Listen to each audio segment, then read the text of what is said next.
तो आज ये दीपावली का पर्व सारे हिंदुस्तान में क्यों मनाया जाए? ये तमाम चिराग जलाने का क्या मतलब? 365 दिन होते हैं, 364 दिन आप एक चिराग जला के काम निकालते हैं, और एक दिन ये सैकड़ों चिराग, क्या मतलब इसका मतलब क्या है? ये खर्चा बढ़ा दिया और उसका अर्थ कुछ नहीं तुम्हारी समझ में आया कि 3 साल के 364 दिन एक चिराग से काम चल गया, आज ये सैकड़ों चिराग क्यों जलाया जा रहा? क्या मतलब इसका? ये अखंड प्रकाश का प्रतीक है कि अखंड प्रकाश क्या है, उसको जानने के लिए ये पर्व रखा गया था, क्योंकि ये आत्मा अखंड प्रकाश देश की, अखंड सुखानंद देश की, वहां की रहने वाली है। ये परिचय दिया जा रहा कि जब तक इसको अखंड प्रकाश नहीं मिलेगा, अपने देश नहीं पहुंचेगी, तब तक इसका पर्व नहीं होगा। कहा वो त्योहार कहाँ है? सदा दिवाली संत घर हरदम रहे त्योहार, संत दिवाली करत है सत्यलोक के मां, उनकी सच्ची दिवाली सत्यलोक सचखंड अनामी धाम में है, जहां प्रकाश की कोई आवश्यकता, कोई जरूरत नहीं, न चाहिए घर दिया और बाकी। वो ऐसा देश है जहां पर परम प्रकाश रूप दिन रात 24 घंटे कभी नहीं बुझता, कभी प्रकाश कम नहीं होता। यहाँ सूरज निकलता छिप जाता, चांद निकलता छिप जाता, आप जो प्रकाश चलाते हो बुझा देते हो, लेकिन वो प्रकाश कैसा है? परम प्रकाश रूप दिन राती, न चाहिए घर दिया और बाती। वहां ये बुझने वाले दिया बाती चिराग की जरूरत नहीं पड़ती। ऐसा वो अखंड प्रकाश है, अनवरत 24 घंटे बराबर एक रस रहता है। उस देश की रहने वाली तुम्हारी जीवात्मा है। ये बताने के लिए ये प्रमाण दिया संतों ने कि वो अखंड देश की, जहां अखंड प्रकाश है, उस प्रकाश की उपमा यहां कोई नहीं कर। तुम रात में करोड़ों चिराग जला दो, लेकिन एक सूरज के निकलते वो सब बेकार हो जाए। ऐसे सारे लोगों की जो सुंदरता, जो प्रकाश है, लेकिन सत्यलोक में जहाँ की जीवात्मा रहने वाली है, वहां का अखंड प्रकाश इन सबको धूमिल कर दिया, इन सबको बहुत पीछे फेंक दिया। ऐसे प्रकाश में चेतन देश के रहने वाली हमारी आपकी जीवात्मा है। जब तक वो अपने प्रकाश में चेतन देश में नहीं पहुंचेगी, तब तक उसको सच्ची सुख शांति नहीं। उसका आनंद यहाँ नहीं है, उसका यहाँ सुख शांति नहीं है। इसीलिए संत महापुरुष आए तो उन्होंने अपनी जीवात्मा को जगाने समझाने का ही काम किया।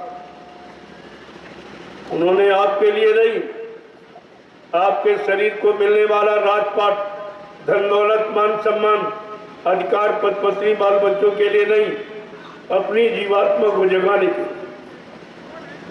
लिए। मेरी रूह, मेरी जीवात्मा जो काल ने भटका लिया और यहाँ कर्मों के जाल में फंसा लिया, मैं अपनी चेतन रूह सूरज जीवात्मा को जगा के ले जाऊंगा और उसको अखंड देश पहुंचा दूंगा। जब ये पहुंच जाएगी तो अपने में लय हो जाएगी, लेकिन पहुंचाने वाला होना चाहिए। जैसे उदाहरण के लिए कि गंगा की बूंद आप ले आओ और ये कहो ये गंगा की बूंद है। अगर कोई कह दे गंगा की बूंद है तो गंगा में चली जाए, लेकिन नहीं जा सकती, बूंद खुद नहीं जा सकती। हाँ, कोई गंगा का जानकार जो गंगा नहाने रोज जाता है, अगर उसके हाथ में पड़ जाए और वो जाके गंगा में डाल दे तो बूंद गंगा ही हो जाएगी, फिर उसका ये छोटा रूप खत्म हो जाएगा। ऐसे आज जीवात्मा मृत्युलोक में शरीरों में एक छोटा रूप है, लेकिन जिस दिन संत महापुरुषों के हाथ में पहुंच जाएगी और वो उसको सत्यलोक सचखंड अनामी धाम पहुंचा देंगे तो ये जीवात्मा परमात्मा ही हो जाए। क्रिया स्वरूप इसका समाप्त हो जाएगा। प्रेमियों, बड़ा गहन विषय है। इसे गंभीरता से जब लोगे तब कुछ कुछ आपकी समझ में, ज्यादा तो नहीं, कुछ कुछ। अगर गौर ख्याल ध्यान से सुनोगे तो, और फिर उसको जीवन में उतारो, वासनाओं भोगों से अलग हट अपने सच्चे मानवीय खान पान में आकर, ताकि तुम्हारी बुद्धि और चित्त और मन सब निर्मल हो, तब ये काम संभव है। ऐसे तो युक्ति तो आपको दे दी गई थी, लेकिन किसी ने कुछ नहीं कर पाया, क्योंकि इस समय कलयुग में क्रिया साध्य नहीं, कृपा साध्य।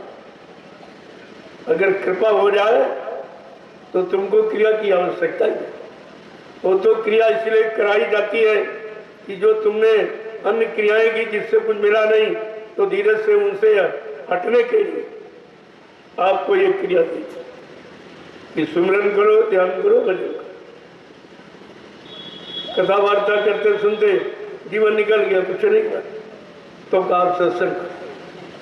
अगर चाहते हो, प्राप्त करना चाहते हो, कुछ मिल जाए तो सत्संग।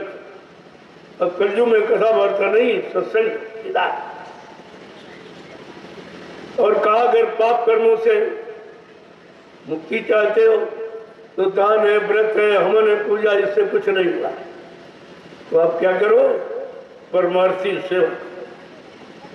ये परमार्थी सेवा संतों ने अध्यात्म पाने के 3 स्तंभ बनाए। सत्संग करो, सेवा करो और भजन। चौथा रास्ता संयुग में नहीं, कलयुग में। ये 4 सूत्री कार्यक्रम है कलयुग में। ये देने को अन्नदान, करने को दीनता, डूबने को अभिमान, ये चीजें हैं। इस समय केवल अन्न यानी रोटी आप खिला सकते, वो भी अगर रोटी खाकर भजन करता तो रोटी खिलाने का लाभ आपको मिलेगा। अगर भजन नहीं करता है, दुनियावी सांसारिक बुरे कर्म करता है, तो आपको अपराध लगेगा, उसके भागीदार आप भी बनोगे। एक सेठ जी थे, उनका दान देने का बड़ा स्वभाव था। धीरे धीरे दान देते देते जब सब कुछ दान में देगा, उनके पास सिर्फ 100 रुपए बचे। तो एक मछली मारने वाला एक आया, उसने भेष बना लिया, ब्राह्मण का भेष बना, महाराज मैं बहुत गरीब हूँ, मुझको दे दीजिए। तो उनके पास 100 रुपए बचे, तो उसको, वो था मछुआरा, मछली मारने वाला, वो ले गया 100 रुपए जाल खरीदा और हजारों मछलियां रोज मारनी। जब सेठ जी का सब कुछ खत्म हो गया तो उनकी पत्नी ने कहा ऐसा करो, कुछ पुण्य बेच लो तो घर गृहस्थी का काम चले, तो कुछ नहीं रहा। तो तब काशी में दरबार लगता था, वहाँ पुण्य कर्मों का हिसाब किताब रहता था। तो वो वहाँ पहुंचे, तो रास्ते में जलपान के लिए उसने 4-5 लड्डू बनाए और सेठ जी चले। तो मैं पैदल यात्रा थी, तो मतलब चले जा रहे थे, तो जंगल में एक कुआं देखा। तो कहा हो ना हो जलपान ही कर ले, कुआं को देख कर। तो जैसे पोटली खोली तो बैठ गए, तो तब तक एक कुतिया आ गई अपने 5 बच्चों के साथ। अब सेठ जी का स्वभाव तो दान का था ही। उन्होंने देखा कि हमसे ज्यादा जरूरत इस कुतिया को, इसके 5 बच्चे। तो उन्होंने सारे लड्डू उस कुतिया को खिलाए, फिर बेचारे फाका करके चल दिए। जब पहुंचे दरबार में तो मुनीम से कहा अरे भाई मेरा धर्म का खाता देखिए, पुण्य का। तो उसने कुतियाना नहीं दिया। बड़ी देर के बाद सेठ जी ने कहा अरे भाई मेरा पुण्य दान का खाता देखिए। तो वो कह रहा तुम्हारा कोई पुण्य दान नहीं। अब वो बेचारे बड़े संकोच पड़ गए। कि मैंने सारी सल्तनत दान में दे डाली, ये कह रहा तुम्हारा यहाँ खाता नहीं खुला। तो कहा सेठ जी ने जरा ढंग से देखो, मैंने सारी संपत्ति दान में दे डाली और तुम कहते तुम्हारा यहाँ खाता नहीं खुला। तो मुनीम कह रहा हाँ दी तो दिया तो तुमने, लेकिन आंख बंद करके दान दिया। कहा क्या मतलब? कहा जब आखिर में तुम्हारे पास 100 रुपए बचे, एक मछुआरा भेष बदल के आया तो तुम्हारी आंखों ने पहचान नहीं पाया और तुमने उसको 100 रुपए दान में दे दिए। और वो गया, उसने एक जाल खरीदा, हजारों मछलियां रोज मारी, सारी पुण्य तुम्हारी उसी हत्या में चली। हाँ अभी रास्ते में आप अन्न का दान करके आए हो जो कुतिया को 5 प्लेट में खिला, पर उतना तुम्हारा पुण्य क्या होता ले लो। कर नहीं खाता नहीं खाली करूंगा। तो कहने का मतलब है आप हमेशा आंख बंद करें, क्योंकि तुम्हारे आंखों में फर्क पहचान की शक्ति नहीं। तुम किसी को नहीं पहचान, तुम बड़े बच्चों को नहीं पहचान सकते।